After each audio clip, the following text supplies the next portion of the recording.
Hi everybody. In this episode of Climbing the Walls of Convention in DSLR Photography and Growing into OM System, I'm going to look at the first two walls of convention that I actually had to climb. One was the notion that film at that stage were actually better than the resolution that any digital camera could offer us. But the more serious one was the one where the leaders of the pack decided, because we could not edit the black in photographs properly, that we need to start shooting to the right and expose our histograms to the right.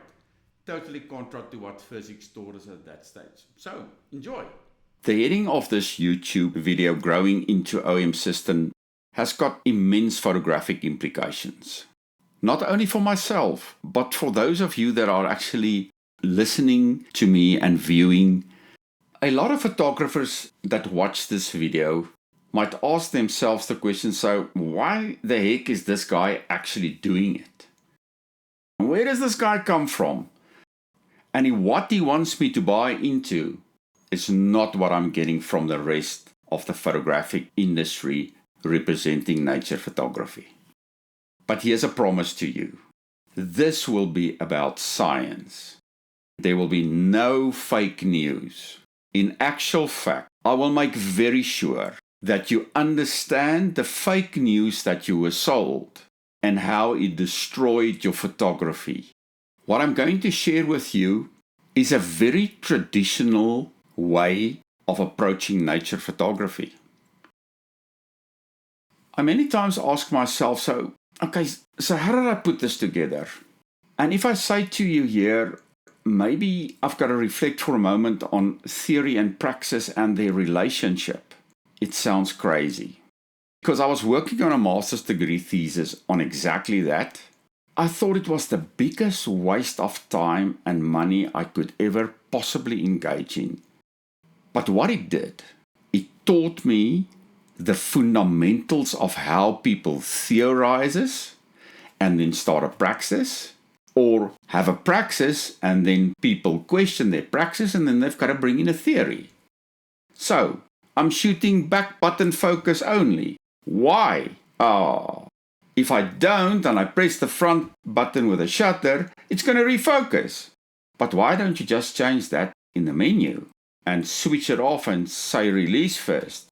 What is the implications of you doing that? Massive. The reason why I do what I do, the reason CNP Safaris exists is due to this quote. So Henry David Thoreau, an American essayist, poet, practical philosopher, wrote the following: question is not what you look at, but what you see.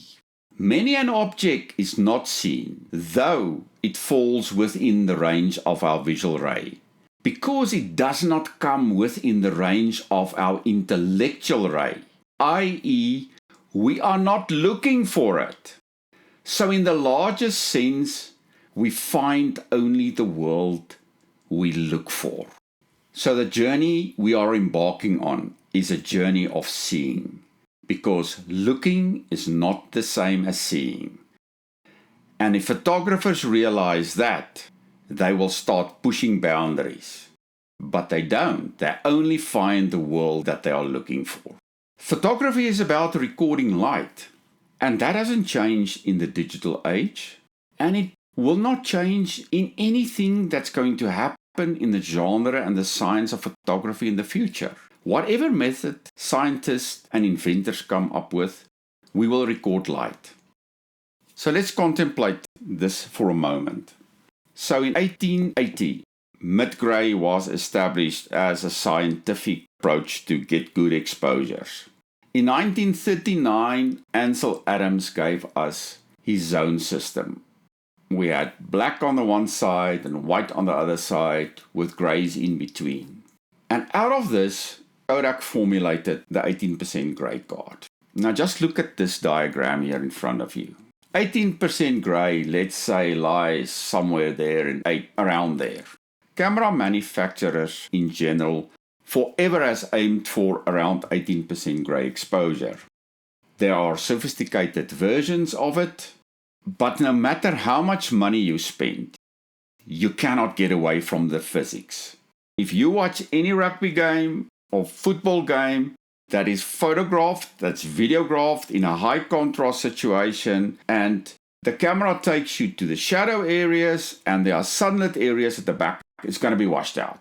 Guaranteed. So what it basically means is that if you were to give camera a black page to photograph, the camera is programmed to render that black page gray. If you give a camera a white page to photograph, that page will be gray.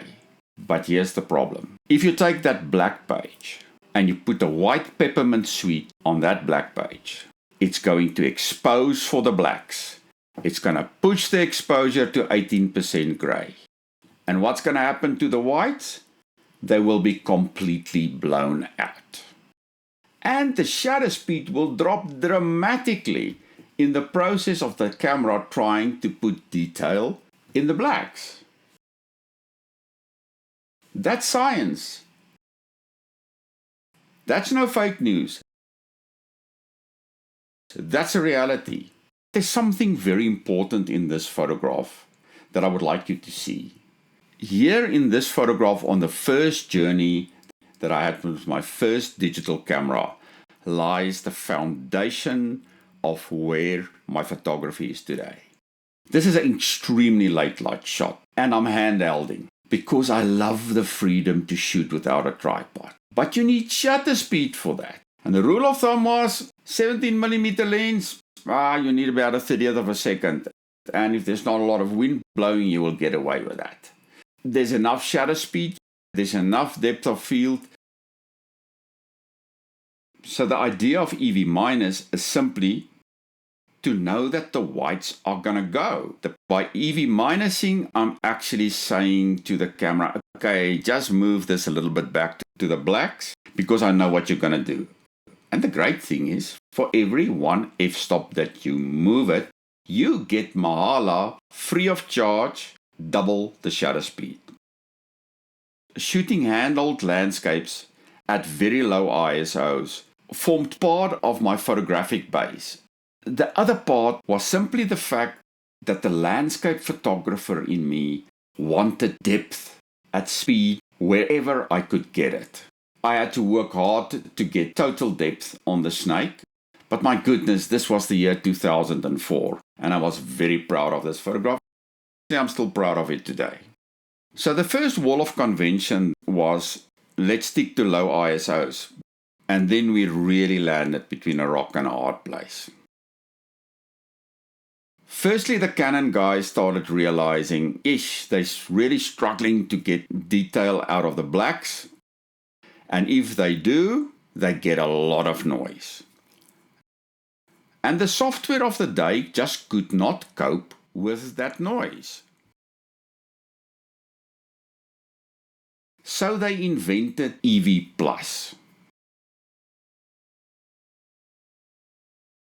If you shoot to the right, then you will have less noise to deal with when you process the image.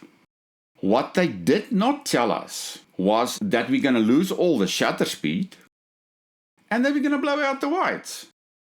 So the whites are in any case blown at 18% grain. Now they are completely blown. We cannot get the detail in the whites back even till today. So here I'm in Kalahari, shutter speed 500 of a second. The heron dives under the water and comes out and I can see that beautiful golden eye.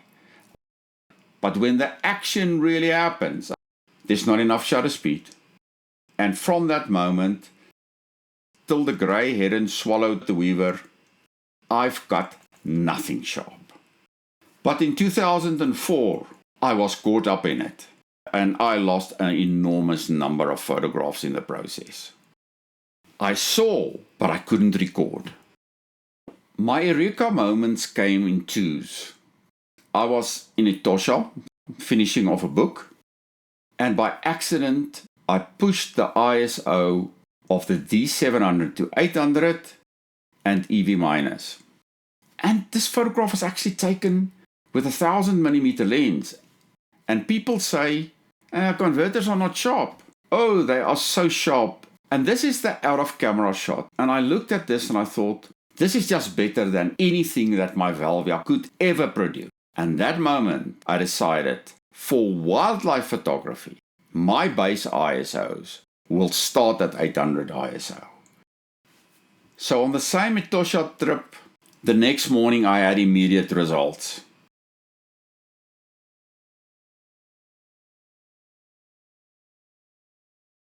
My call to action to you is the biggest problem with this plethora of YouTube opinions is nobody is actually taking responsibility for your results. And as for myself and my team and CNP Safaris, we don't fall in that category. We've got a mentorship program where we systematically build your photography. Look at what you are capable of at this point in time. Look at your editing. Evaluate your camera sensor. Evaluate your camera autofocus modes. And how do we make them sync together? And how do we place you in a state where you're set up for success?